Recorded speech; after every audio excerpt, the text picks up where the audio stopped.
Hey there, it's Red, and today I have a book haul for you guys.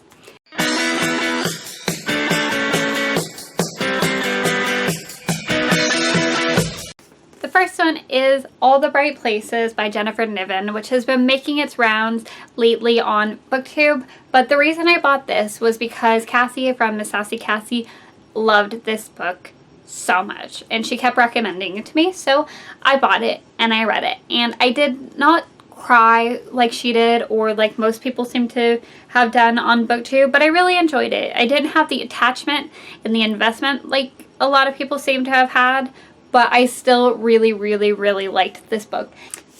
This is about a boy named Theodore Finch and a girl named Violet Markey. And they both met at the top of a tower where both were thinking about jumping. And Finch ultimately kept her from jumping, and he automatically fell in love with her like that. And she, not so much. And as unlikely as it seems, they find a certain understanding in each other. But this book is so much more than that synopsis. It's so much more, and it really is a very great book. And I absolutely adored the characters in this, and that's what I think let me love the book as much as I did, as I genuinely loved and cared about the characters. The next one I'm going to talk about is Pivot Pivot by Casey West. And I don't exactly know what this is about, but Brittany from Brittany's Book Find recommended this to me repeatedly because she just kept saying that as she was reading it, that all she could think about was how I would love it. And considering that she and I are basically book twins, I thought that I would try it. And I haven't picked it up yet, but I plan to very soon. So the next book I have for you guys is another copy of The Great Gatsby, which I bought off Book Depository. And if you guys haven't figured it out now, I collect copies of The Great Gatsby because I adore it and I read it a billion times. So I just want as many beautiful copies of it as I can get my hands on. And look how gorgeous this copy is. This is a Penguin edition and it's beautiful and I love it, and it looks so amazing next to my other Great Gatsbys. The next two I have for you guys are The Iron Queen and The Iron Knight, which are the third and fourth books in the Iron Fae series by Julie Kagawa. And if you guys watch my Bibliothon wrap-up, you're aware that I bought these as soon as I finished The Iron Daughter because I loved it so much. This series is a fantastic fairy series. I didn't even know that I liked fairies until reading this series. So if you guys haven't started it, just go. It really needs to be a bigger deal on BookTube, so just go. The next one I have for you guys, and I found this in this used bookstore that I go to once in a while. It's about an hour-ish from my house, and it's really big. And I found Mirror Mirror by Gregory Maguire, and I absolutely loved Wicked, and I really loved Confessions of an Ugly Stepsister. So I figure I would really like this one. And I got it for $5, and it is basically in new condition. The worst thing about it is that there is an entry from a mother to the daughter, and I could get into how sad this makes me because the note inside it is so sad, and then knowing that this book that was a gift from a mother to a daughter ended up on a used bookstore shelf just makes me so sad, and I could go into whole stories about this, but I'm not going to. And for $5, and I actually kind of like the entry on the inside just because it feels like a memory now. I don't feel like they defiled the book like it normally would. It feels like a memory, and I feel like I can appreciate the memory, so I kind of feel like I adopted this book more than I bought it. The next one that I got at the same used bookstore is Careless People, Murder, Mayhem, and the Invention of the Great Gatsby by Sarah Churchwell. And this is a kind of biography, as I'm pretty sure it was in the biography section. But this is a sort of biography about F. Scott Fitzgerald and the partying and the time around The Great Gatsby, and as I just mentioned, I'm obsessed with The Great Gatsby, so I needed this book. And it was like $10, and it's in brand new condition. Right, the next 4 books that I have for you guys, which will complete my book haul, and I found these at another new and used bookstore in the Bay Area when I was down there, And this is like the gold mine of used bookstores, because I find that a lot of used bookstores overprice their books for the condition that they're in.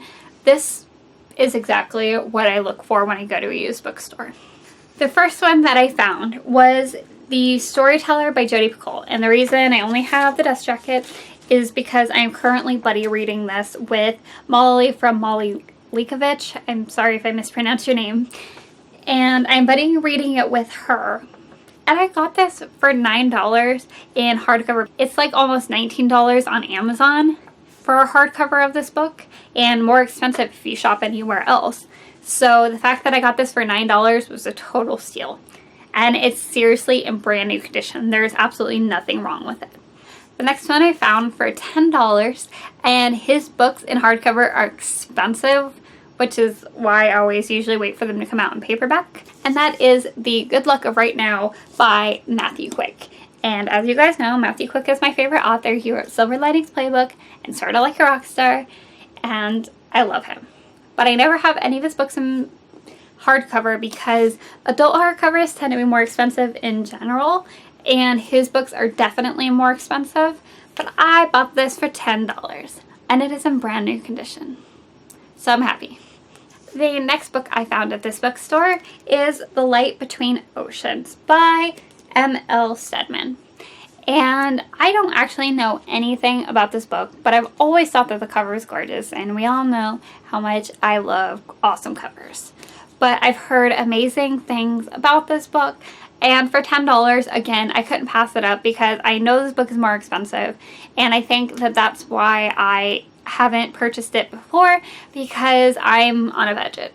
And finally, and I got this for I believe $6, and if you look up a paperback of The Princess Bride on Amazon, a paperback is like $13, and I got it for $6. So total steal, and again, it's in brand new condition. I have yet to find anything wrong with it. It doesn't even look like it was opened.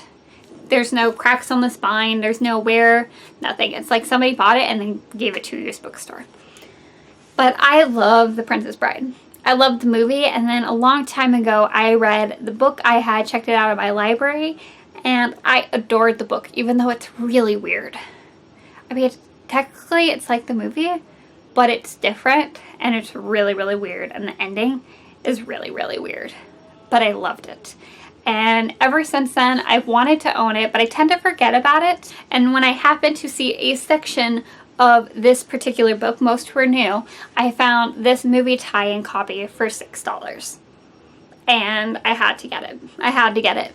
Now, why do I call this the golden used bookstore? Because I walked away with 4 books. 4 books, guys. And for me, from a used bookstore, that doesn't happen very often because I'm not the type of person that goes into a used bookstore and buys any $2 ratty copy off the shelf. When I go to a used bookstore, I go in there with a certain mindset because I feel like a treasure hunter. I am looking for a good find where you find something in good condition or something that's meaningful to someone, like the Mirror Mirror was. Something that speaks to me or is in great condition at a great price. I mean, most of these books, they were fantastically priced and they were in brand new condition. That is what I call a good find, and that's the type of shopping that I do at a used bookstore that makes me walk away feeling very, very satisfied.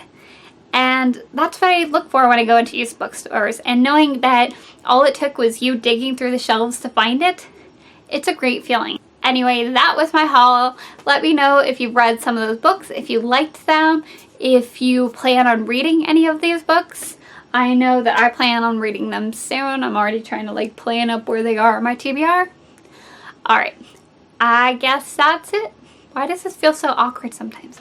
I don't know why I feel so awkward today filming. I don't know. Alright, bye!